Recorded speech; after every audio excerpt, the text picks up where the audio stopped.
Friends, good afternoon. ఏం చేస్తున్నారు? ఇవాళ అయితే మేము రాయుడుపక్కల్లో ఉన్న శ్రీ వెంకటేశ్వర స్వామి టెంపుల్కి అయితే వచ్చాము.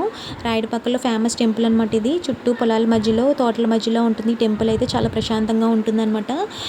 ఇక్కడ 7 శనివారాలు వెంకటేశ్వర స్వామిని వచ్చి దర్శనం చేసుకుంటే 7 జన్మల పుణ్యఫలం దక్కుతుందనమాట. సో ఇక్కడ చుట్టుపక్కల ఉన్న ఊర్లో అందరూ ఇక్కడికి వచ్చి దర్శనం అయితే చేసుకుంటారు.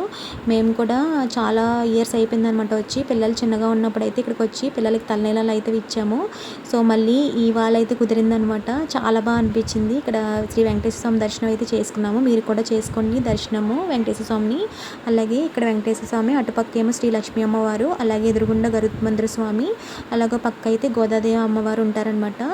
సో ఇక్కడైతే మేము ఇక్కడ చూడండి, మనకి పైన టెంపుల్ దగ్గర పైన ఇక్కడైతే మనకి రాసులకు సంబంధించినవన్నీ ఉంటాయన్నమాట. అలాగే ఇక్కడ తులాభారం తీయడానికి దీనికి కూడా తులాభారం తూసేవి కూడా ఉంటాయన్నమాట. సో మేము మంచిగా అయితే దర్శనం చేసుకొని ఇక్కడైతే అన్న సమారాధన జరుగుతుందన్నమాట. సో అన్నప్రసాదం పెడతారు వెళ్ళిన వాళ్ళందరికీ, భక్తులందరికీ ప్రతిరోజు అన్నప్రసాదం అయితే జరుగుతుందన్నమాట ఇక్కడ.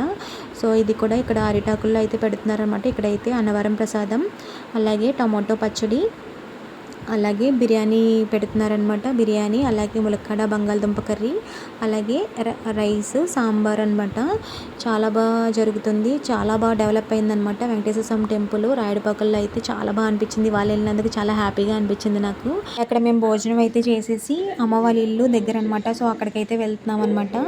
సో ఫైనల్లీ మీకు ఈ వీడియో నచ్చిందా? అయితే like, share and subscribe. Please comment.